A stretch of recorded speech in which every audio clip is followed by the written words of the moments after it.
Welcome back. Well, the world's first de-extinction action, Colossal Biosciences, bringing back dire wolves through genetic engineering.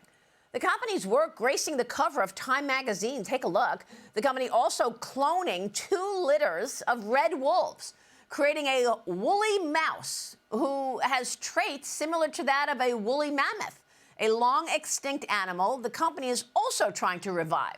Joining me now is the co-founder and CEO of Colossal Biosciences, Ben Lamm.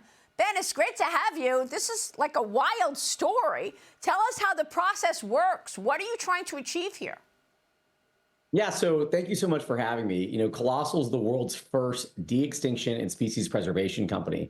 And what we do is we use a combination of ancient DNA, new technologies in genome engineering like CRISPR, and even advanced reproductive technologies to bring back extinct species. And then we use a lot of those innovations to help modern conservation, as well as apply some of those technologies to human healthcare or other industrial use cases. So what will extinct species teach us about the future? What do we need to learn from these extinct species?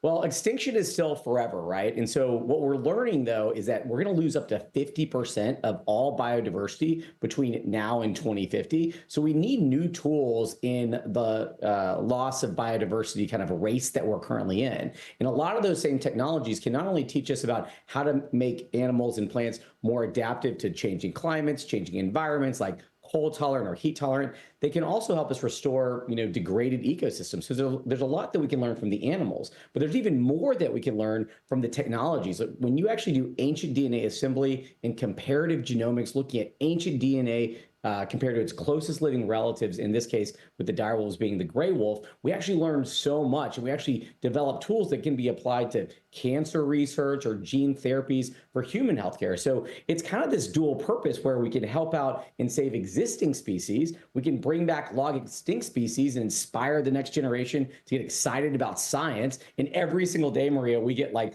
little pictures from kids and teachers and parents in America talking to us about they're so excited and their kids can't stop talking about this. And we need more scientists in America. And then third, we can apply a lot of those technologies to human healthcare. Yes, so that's why I want to talk about human health care. But before I get to human health care, where are these dire wolves right now? So they're on a secure, expansive ecological preserve in the northern part of the United States. We don't give the exact location because when we launched our woolly mice, which you showed, which are objectively adorable, we had a lot of excited people that started to show up to our labs, which are not open to the general public. So we thought with the whole tie into Game of Thrones and the excitement about this is the world's first extinct animal brought back, we thought we probably shouldn't share the exact location. Wow, that is so wild. Let me get your take about what the impact is on humans and on human health care going forward.